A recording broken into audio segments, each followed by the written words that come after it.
हरिओम। आज हम चर्चा करेंगे कि क्या गौतम बुद्ध जी और महावीर स्वामी जी ये आध्यात्मिक आदर्श हो सकते हैं या नहीं। मैंने अनेक स्थानों पर देखा है जहाँ पर शांतिदायक स्थान होता है या उस स्थान को ध्यान के लिए अनुकूल बताने के लिए, दिखाने के लिए प्रतीक के रूप में गौतम बुद्ध जी की प्रतिमा या उनका चित्र या मूर्ति वहाँ पर मिल जाती है। तो यह प्रश्न मेरे मन में हमेशा कौंधता रहता है और मैं विचार करता ही रहता हूँ कि क्या वास्तव में गौतम बुद्ध जी इतने आध्यात्मिक व्यक्ति थे या नहीं, या महावीर जी के लिए भी कह सकते हैं।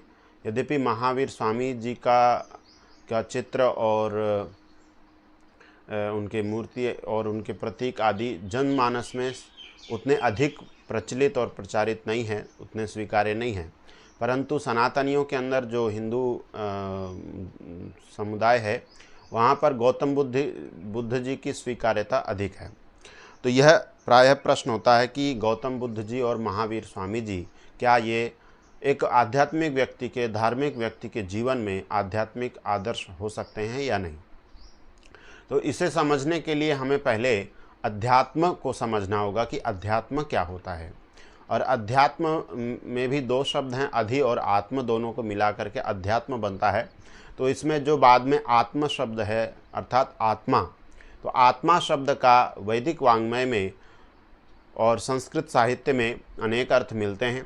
तो आत्मा शब्द का जो मुख्य अर्थ है वह जीवात्मा, जीव, जिसे हम पुरुष कहते हैं सांख्य योग की भाषा में, उसी को जीव भी कहते हैं, आत्मा भी उसी को कहते हैं, उस अर्थ में उपलब्ध होता है। परंतु न्याय, वैशेषिक दर्शन और अनेकत्र आत्मा शब्द से इस शरीर का, मन, इंद्रिय आदि समुदाय का भी ग्रहण किया जाता है, परंतु वह गौण अर्थ होता है। आत्मा शब्द का मुख्य अर्थ तो यह जीव तत्व, जो चेतन तत्व है जिसे हम आत्मा कहते हैं, उसका ही ग्रहण होता है। तो अध्यात्म शब्द का अर्थ इस प्रकार यह हुआ कि अधि आत्मा अर्थात आत्मा से संबंधित और आत्मा के लिए जो हितकारी है उसे अध्यात्म कहेंगे अथवा आध्यात्मिक कहेंगे। तो आत्मा के लिए जो हितकारी है, आत्मा की उन्नति में सहायक है, उसे हम आध्यात्मिक या अध्यात्म कहेंगे। और अब आत्मा के उत्थान के लिए, आत्मा की उन्नति के लिए बहुत सारी क्रियाएं, बहुत सारी वस्तुएं, बहुत सारे विचार सहायक हो सकते हैं, पर आत्मा का जो मुख्य कल्याण है वो परमात्मा को जाने बिना नहीं हो सकता है। और इसीलिए वेद में कहा गया है कि वेदाहमेतं पुरुषं महांतम आदित्यवर्णं तमसः पुरस्तात् तमेव विदित्वाति मृत्युमेति नान्यः पंथा विद्यते यनाय।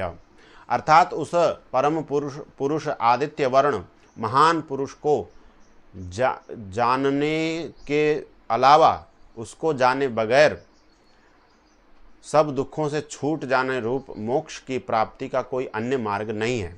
तो उस परमात्मा को जानना, परमात्मा को मानना और उसके आज्ञा पालन करते हुए जीवन को जीना, यही अध्यात्म का मुख्य मूल स्वरूप है, मूल धारा है।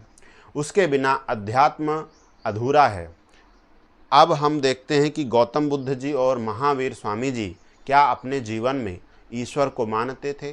तो उत्तर मिलता है कि महावीर स्वामी जी और गौतम बुद्ध जी नास्तिक थे, ये ईश्वर को नहीं मानते थे। तो जो व्यक्ति ईश्वर को नहीं मानता वो उसका अध्यात्म जो है अधूरा है, और ऐसे व्यक्ति आध्यात्मिक आदर्श नहीं हो सकते।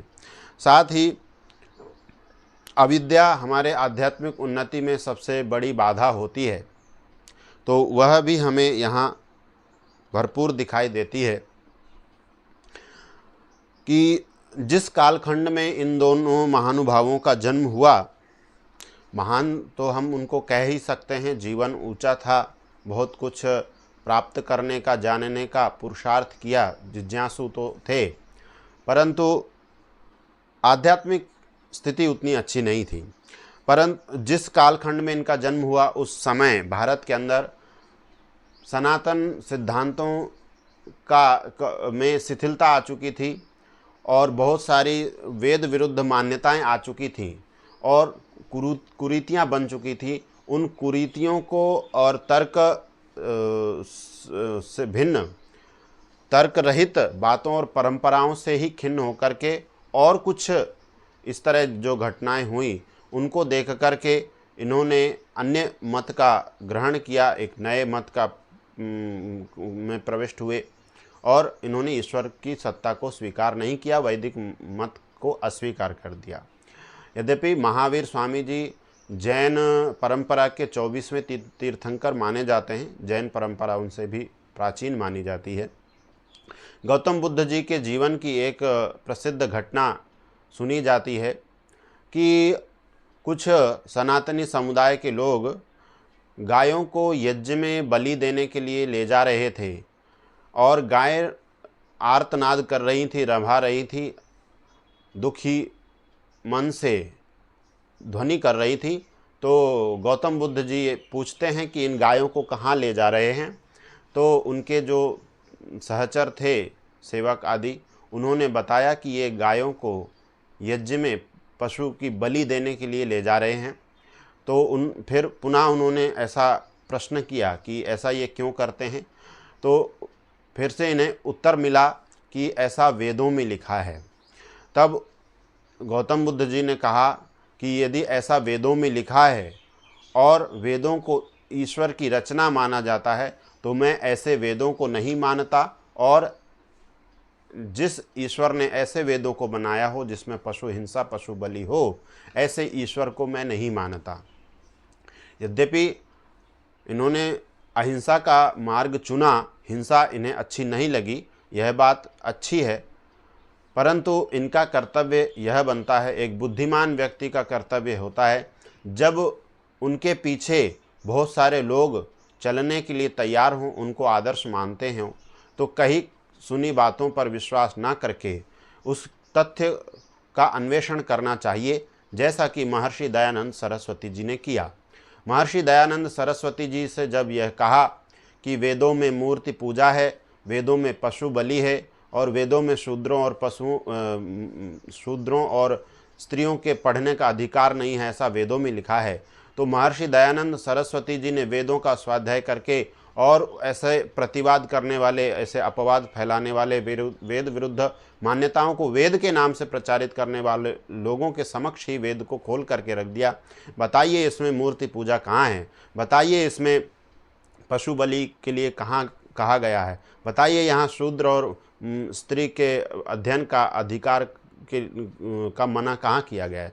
तो ये विद्वान की और जो मनीषी प्रवृत्ति का व्यक्ति है, मनीषी विचारधारा का व्यक्ति होता है, उसकी यह पहचान होती है। वो कोई भी निर्णय जब करता है तो मनन पूर्वक अन्वेषण करके, परीक्षा करके किसी बात को मानता है। तो ये गौतम बुद्ध जी के जीवन की बहुत बड़ी भूल हम कह सकते हैं कि उन्होंने वेदों के नाम से जो बात कही गई उसको स्वीकार कर लिया और वो दोष वेदों में दिखाया गया, उसकी परीक्षा नहीं की और वेदों को ही अस्वीकार कर दिया, वे ईश्वर को अस्वीकार कर दिया। इस प्रकार वे नास्तिक हो गए। उसका परिणाम उनके पीछे आज पूरे संसार में लाखों करोड़ों लोग नास्तिक बन गए, जो कि एक दुखद घटना ही है। इसके साथ मैं एक और बात भी कहना चाहूँगा कि कुछ सनातन विरोधी शक्तियाँ, कुछ सनातन विरोधी बुद्धिजीवी वर्ग हमारे देश में हमेशा से रहा है, आज भी है, जो यह नहीं चाहता था कि सनातन धर्म सर्वश्रेष्ठ माना जाए और उसके आध्यात्मिक आदर्शों को सबसे ऊंचा माना जाए। तो उस कारण से ही गौतम बुद्ध जी को एक महान आध्यात्मिक आदर्श के रूप में प्रस्तुत करने का प्रयास किया गया और उसी कड़ी में सम्राट अशोक को भी बहुत महान बताया गया। चूँकि सम्राट अशोक को यह कहा जाता है कि जब उन्होंने बौद्ध धर्म स्वीकार कर लिया तब उन्होंने वो हिंसा आदि को त्याग कर दिया। तो वो सब बातें दंत कथाएं हैं। तो एकदम से ऐसा अहिंसा का उनके अंदर प्रादुर्भाव हुआ। तो इस तरह इन मिथकों को फैला करके और बुद्ध को और बौद्ध मत को बहुत श्रेष्ठ बताने का प्रयास किया गया और सनातन को नीचे करने का प्रयास किया गया। तो हमने देखा कि जो ईश्वर को नहीं मानता है उसका अध्यात्म हमेशा अधूरा होगा। जिसका स्वयं का अध्यात्म अधूरा है वे आध्यात्मिक आदर्श कैसे हो सकते हैं। इसी प्रकार महावीर स्वामी जी भी जैन मत को स्वीकार करते थे, वो ईश्वर को नहीं मानते थे, कर्मफल व्यवस्था को सनातन के अनुसार स्वीकार नहीं करते, वेदों को नहीं मानते। तो जो वेद नहीं मानता, ईश्वर को नहीं मानता, उसका अध्यात्म कभी पूर्ण नहीं हो सकता। और ऐसे अधूरे अध्यात्म वाले लोगों को कभी भी हमें आदर्श के रूप में या एक आध्यात्मिक आदर्श के रूप में नहीं मानना चाहिए। ये आध्यात्मिक आदर्श नहीं हो सकते हैं। आप लोगों को यदि मेरे विचार अच्छे लगे हों और आप मेरे विचारों से सहमत हैं, ये चलचित्र आप लोगों को ज्ञानवर्धक लगा हो तो इसे पसंद कीजिए। अधिक से अधिक लोगों तक इसे साझा करके आप भी पुण्य के भागी बने। और इस QR के माध्यम से आप मुझे व्हाट्सएप पर संपर्क कर सकते हैं। इस दूसरे QR से आप मुझे व्हाट्सएप समूह वैदिक शंखनाद पर भी जुड़ सकते हैं और इसमें आप प्रश्न उत्तर भी कर सकते हैं, जिज्ञासाएं भी रख सकते हैं। और YouTube पर देख रहे हैं तो चैनल को सब्सक्राइब करना ना भूलें, उसकी सदस्यता अवश्य लें। और इसी प्रकार यदि आप Facebook पर देख रहे हैं तो फॉलो अवश्य करें, अनुकरण अवश्य करें। और इस QR से आप मुझे Instagram पर भी सुन सकते हैं। और आप लोगों को मेरे विचार ज्ञानवर्धक लगते हैं तो हमारा सहयोग करके हमारा उत्साहवर्धन अवश्य करें। इसलिए आप अपने सात्विक धन का से हमें दान के रूप में भी सहयोग प्रदान करने का कष्ट करें। आप लोगों ने मुझे ध्यानपूर्वक सुना, इसके लिए आप सभी लोगों का बहुत बहुत धन्यवाद। ओम नमस्ते जी।